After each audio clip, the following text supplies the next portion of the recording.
Okay, so let's learn today how to find the gradient of a straight line. Okay, what is the gradient? The gradient is actually a measure of the steepness of a line. Okay, it's just the measure of a steepness of a line. Okay, the larger the gradient, the more steep it is. Okay, so gradients, there are two types. Okay, if the gradient slopes this way, what you will get is a positive gradient. Okay, by mathematical denotation, if it slopes this way, you get a positive gradient. If it slopes this way, you will get a negative gradient. Okay, so that being said, okay, how do we actually find the gradient? Okay, now in layman's terms, gradient is actually the rise over the run. Okay, so if you have a line like that, okay, and the rise, well, this is the rise and this is the run. Okay, if the rise is 4 units and the run is 3 units, and because the line is sloped this way, therefore we know that the gradient is equals to 4 over 3. Okay, but let's compare this line to another line here. So let's say if the rise is 4 units here, if the run is 3 units. Okay, now because of the way it is sloped, okay, we say that the gradient is negative 4 over 3, so it's a negatively sloped gradient. Alright, now but just to take the ambiguity out of this, because since gradient is just defined as rise over run, we don't know whether it's positive or not. If we just apply this formula right here, okay, we really don't know, okay, whether the gradient is positive or negative, how it slopes. Alright, so what we have, okay, is, okay, you could either remember that this is a positive gradient here. Okay, you could either remember that this is a positive gradient, okay, or you can remember that this is a negative gradient.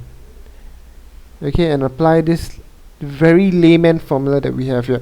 Either that, for more complicated questions, if you have got two coordinates, okay, the gradient of a straight line, of a line, okay, is just defined to be y2 minus y1 over x2 minus x1. Okay, where you have two coordinates, x1, y1, okay, and x2, y2. Okay, so you could either use this, or okay, you can reverse the order of priority. Instead of using y2, you can use y1 minus y2 over x1 minus x2. Now this, your numerator is actually equals to your rise and your denominator is your run. But what's special about this this formula is that it tells you, okay, whether, that means the formula tells you whether it's a negative or positive gradient. Okay, so the whole formula takes care of it. Okay, you don't have to worry whether you don't even have to know how the line slopes, whether it slopes to the left or it slopes to the right. Okay, the formula here will tell you how it is sloped. So let me just give you an example. Let's say you have got, okay,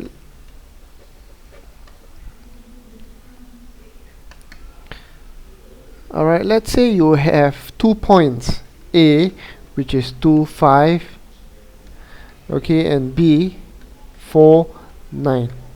Alright, how shall we find the gradient? Let this be x1, y1, and let this be x2, y2.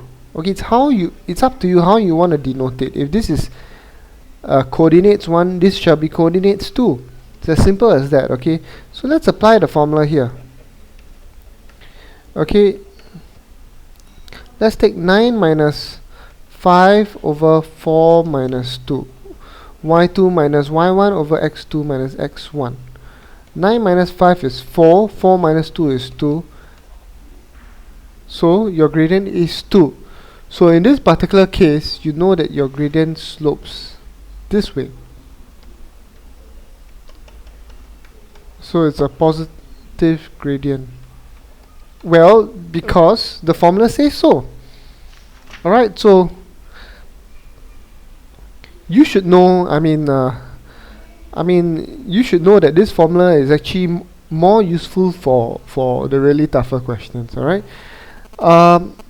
Okay. The other thing that I like to tell you about gradients is that the gradient of a horizontal line, okay, such as this, is equal to 0, and the gradient of a vertical line is undefined. Okay, by vertical line I mean a line that is actually parallel to the y-axis, and by horizontal line I mean a line that's parallel to the x-axis. So these are just some key points that you should note about gradients.